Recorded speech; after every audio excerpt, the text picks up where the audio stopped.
Hi everyone, hope you're well.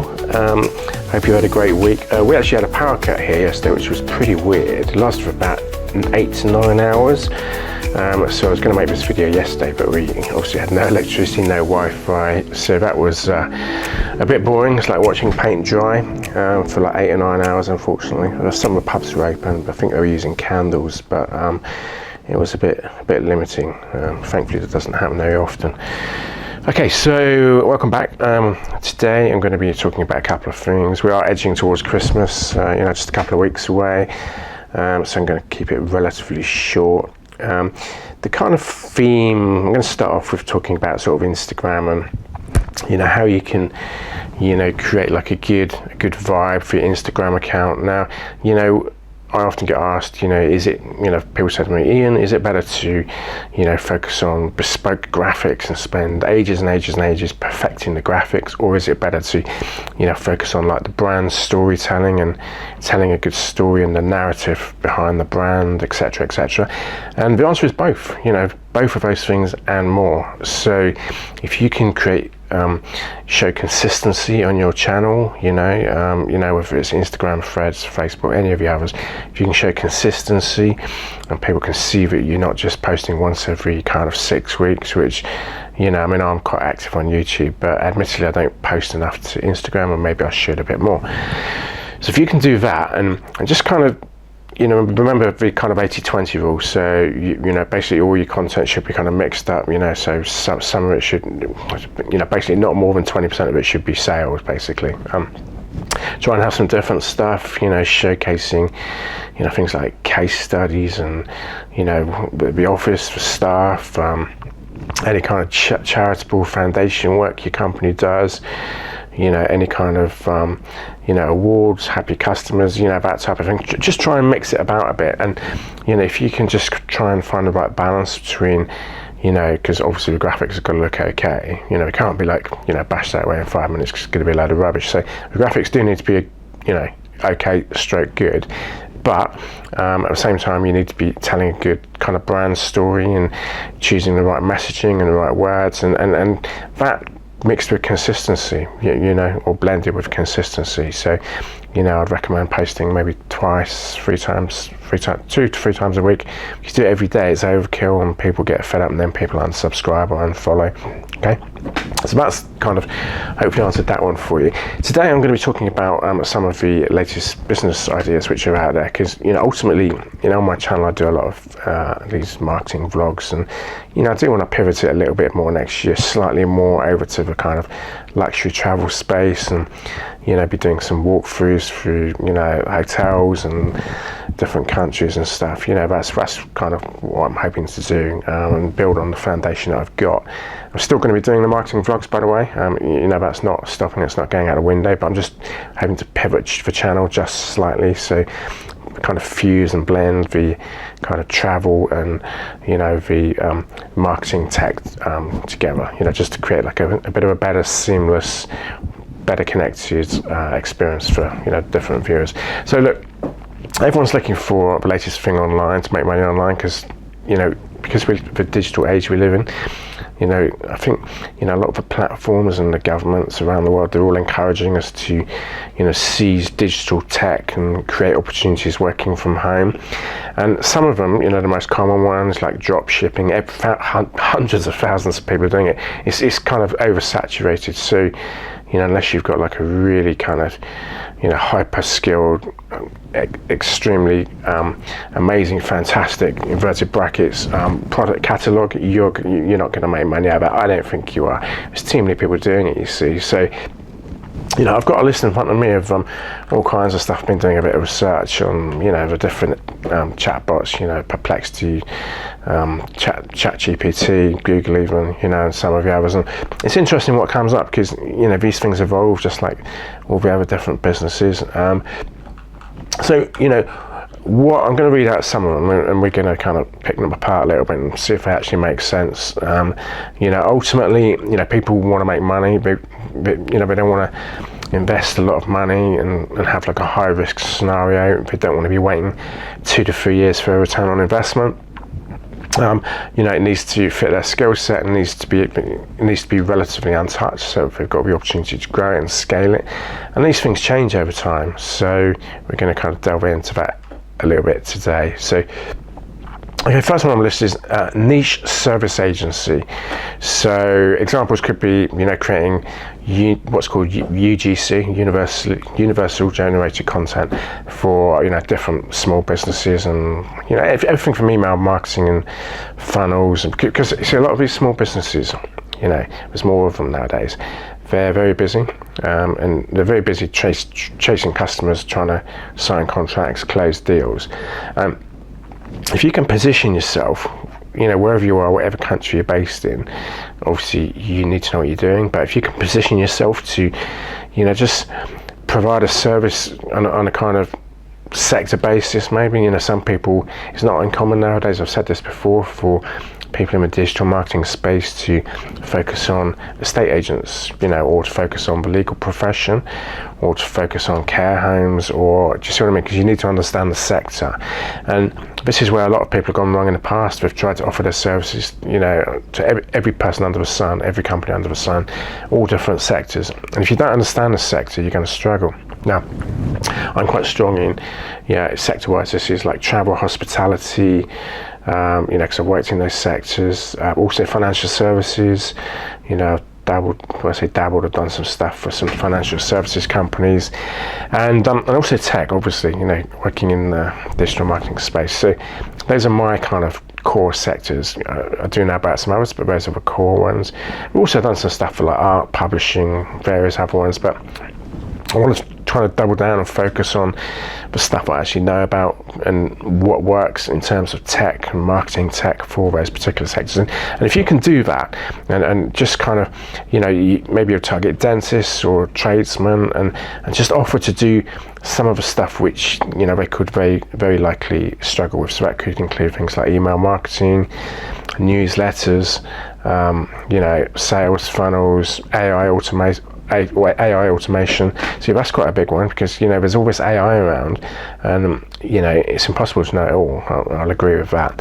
But a lot of these, and when I say it's impossible to know it all, I'm actually from a sector. But if you take somebody who is, let's say, a dentist or a tradesman, or owns the local cafe in town or something like that, it's more than likely, but apart from using like ChatGPT, they're not going to have a clue where to start, with things like AI automation and stuff. So if you know how to do it, and you can position yourself to kind of offer a solution for them, along the lines of the things I've just discussed, that could really work for you. Purely because a lot of them, combination of them, got the time to do it, and they don't know how to do it. So it's about finding something that's realistic, but you know how to do, where there's demand for, and they're prepared to pay for it, rather than going after these business models which have all been done before, like drop shipping, and there's tens of thousands of people around the world doing it. Okay, so the next one, number 2 on the list, is productized micro agency, standardized offers. So productized services equals fixed scope, fixed price, clear turnaround. Example of that could be like 4 TikTok ads per week for DTC, that's direct to consumer brands. Podcast launch in 30 days. Now, again, there's more people doing this. I'm not sure. I said we're going to pick them apart a bit. I'm not sure about the viability of this one, even though it's come up on the list, when I researched it, because, more and more people are using like TikTok and Instagram, all ages, especially like Generation Z, the younger generation. You probably noticed on my channel, I don't really touch short form content. It's not because I don't know how to do it, but I just don't feel I can get the message across and all the information across in 60 seconds or 90 seconds. I mean, these things are aimed at a very different market, and if you're a massive brand and you want to reach out to like the younger segment of the audience or of a target market, it's probably great. And obviously a lot of the kids use it, by that I mean like teenage girls and stuff, they're doing these silly dances and stuff like that. But from a business point of view, I would question how valuable like these kind of shorts and reels are, and whether you're going to get a return on investment for it. Yes, they're quick to produce, they're relatively easy to produce.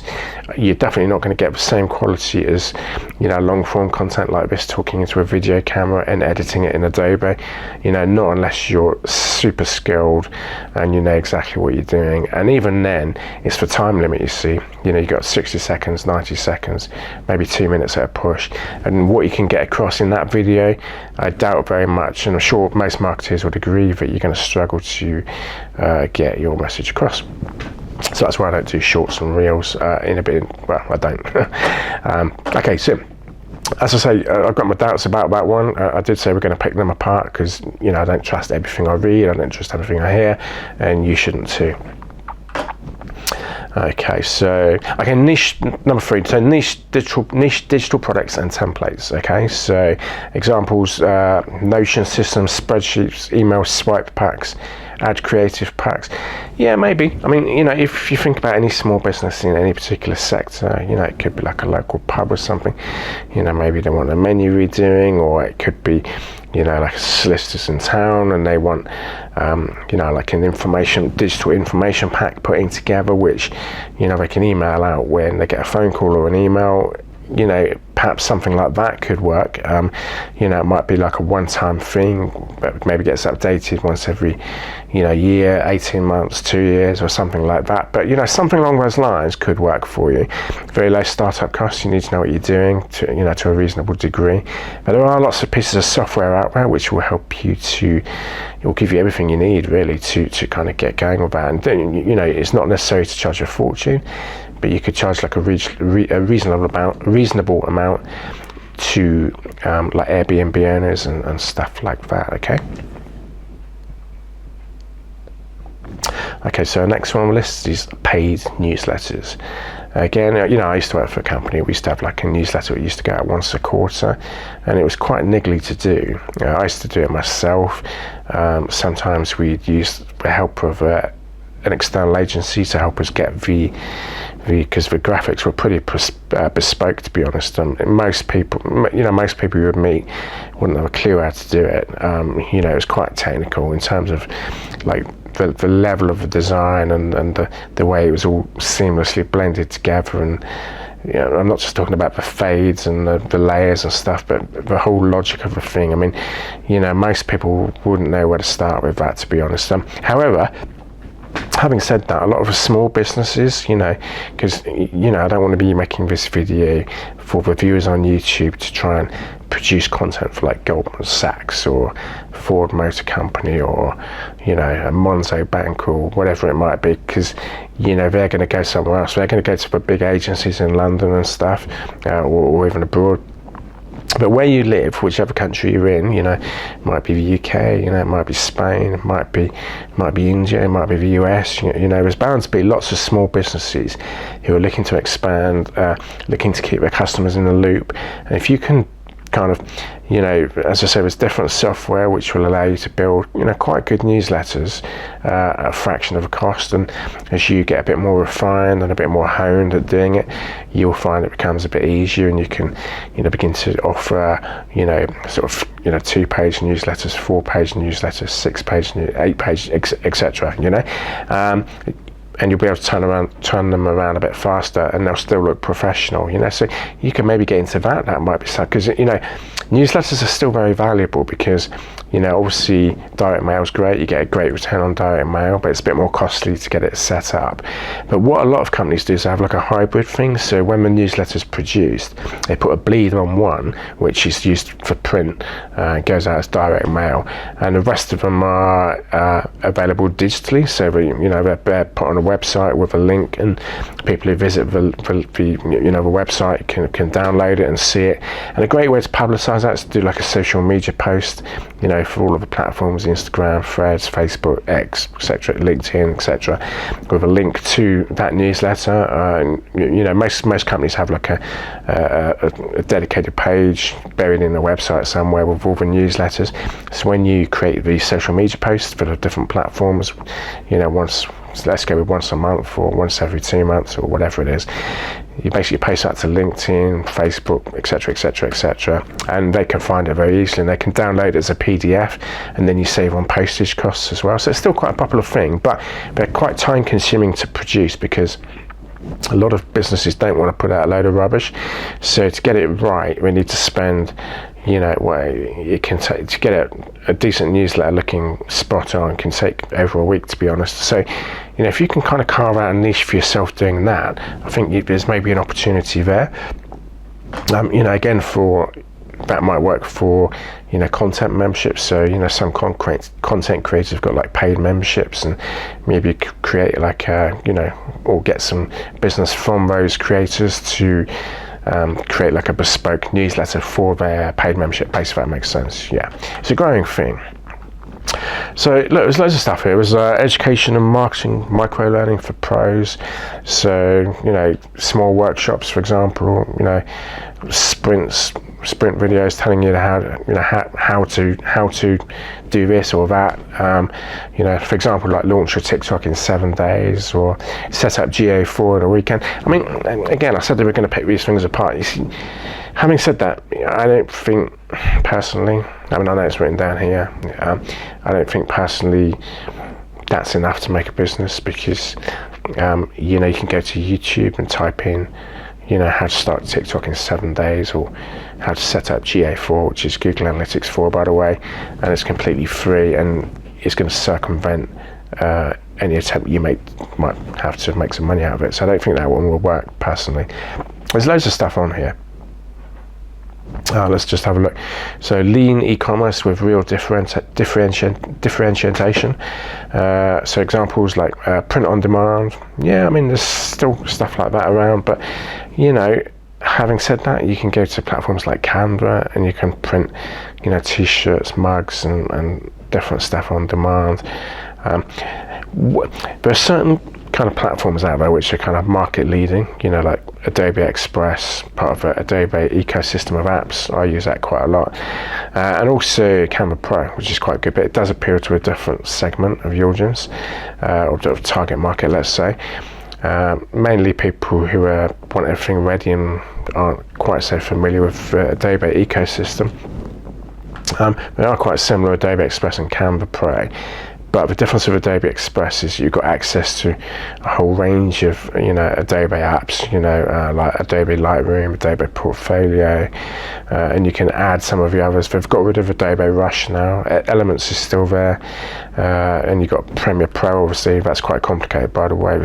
If you're not good with video editing, or if you've never done it before, there's no way in hell you're going to be able to use that without some quite significant study. It's quite complicated.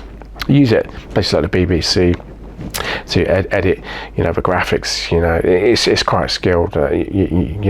People have been doing video editing a long time, don't know how to use it, certainly not well, and there's different proficiencies of using it as well. So just using the basic functions isn't the same as being fully confident in all different special effects and stuff. So right, so done for you AI, next one, done for you AI and automation services. Now I can see how that one might work. Say if you've got a business, it could be in any sector, and that they might say, well, we've got a lot of people on our mailing list, and some of them are inactive and stuff. So maybe you could position yourself as a kind of specialist to set up different forms of AI automation, like through Zapier and stuff like that. And there's lots of different types, by the way. Again, I think what I'd say with this is, whatever you decide to do, to try and make money as a kind of digital freelancer from home or whatever, don't spread yourself too thinly, because I think that's the big mistake. I think people we're not focused enough to try and do a bit of everything, and they spread themselves way too thinly, and we don't have enough time to dedicate or focus on what they're doing and stuff. And what I always get asked, well, if these business models are so good, why haven't you done it? But look, I mean, I'll be honest with you about that. I'm in the videography space, and more so now than the last 2 years. I've got some ideas myself. I'm not going to discuss them on camera, because if you think you're onto a good thing, then it doesn't make sense to be talking to the masses about it. But ultimately, you just got to use common sense. What what's realistic in terms of what you can deliver, what you can be good at, what you can scale, what are people willing to pay for.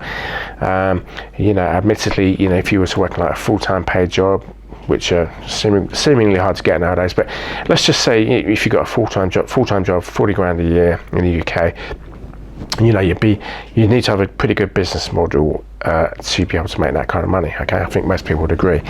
However, there's different types of these contracts in digital marketing. Some, in the past, I've done like the kind of longer contracts, 12 months, 18 months and stuff, and that's where you make the money, I believe, as opposed to doing these little projects and stuff. But it depends where you're at and how you're trying to position yourself. If you are, I say, you might not be in the UK, you might be working from home, you might be what I describe as like a small boutique agency or a one-man band. If you're trying to build your business along those lines, then some of these things I'm discussing today could be of use to you, or beneficial to you. It's got to be in demand. There's got to be a need for it. People have got to be willing to pay for it, and you've got to be good at it. But if you're just trying to do a bit of everything, and this is a common mistake, it's kind of freelancers trying to do, SEO, PPC, consulting, automation, AI templates and AI prompt templates and stuff. And if you're just trying to do everything, web design, the list goes on, by the way, storytelling, brand storytelling, etc., bespoke graphic design, you're going to spread yourself too thin. You're never going to make any money. So you need to kind of focus on what you're good at, where your interest lies, and where you want to be. Look at where you want to be in 5 years' time. Don't look at how much money you want to make in the next month, but look about where you want to be in 5 years' time, and that will help you to make the right decisions. There's loads of stuff here, guys. I'd encourage you to have a look yourself. There's tons of stuff. Some of it, as I said, we pick some of the stuff apart. I don't think all of it is like, quite what it's cracked up to be, because a lot of these systems, AI chatbots and stuff, they'll suggest stuff which may or may not be correct. Google search is a bit more grounded in reality, if that makes sense. Perplexity is quite good. That pulls, it's more for research, so it pulls information from different real life sources. But if you go to ChatGPT, you could suggest something which is not quite right, to be honest. So I've talked about some of these. Digital back office for skilled trades. So if you're, like I said, you could be in Spain, you could be in Italy, you could be in the US, you could be in Australia, you could be in India or the UK. I've got to follow subscribers in all of those countries. And there's bound to be a high proportion of businesses in different sectors. And if you can just try and identify 2 or 3 sectors you're really strong in, so travel, leisure, hospitality, for example, and just try and go after them, you'll be able to frame your proposition in a way that appeals to all 3 of them, as opposed to trying to go after different sectors where your messaging and the way you've done your website and your emails and stuff isn't quite right for that sector. Have a look yourself. Just carry out some searches yourself. So there's loads and loads of these business models. Some of the ones that have been completely done and dusted are the drop shipping businesses. So that basically means there's different platforms out there where you can register quite quickly for an account. They'll get you set up with a website, and then it's up to you to spend money to promote the website, to sell the online courses or whatever it might be. You don't hold any stock, okay, so you haven't got any risk there.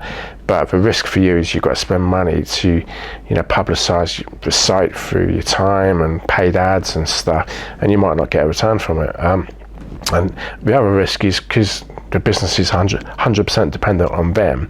If you'll have no say in the business. They control the products and stuff like that.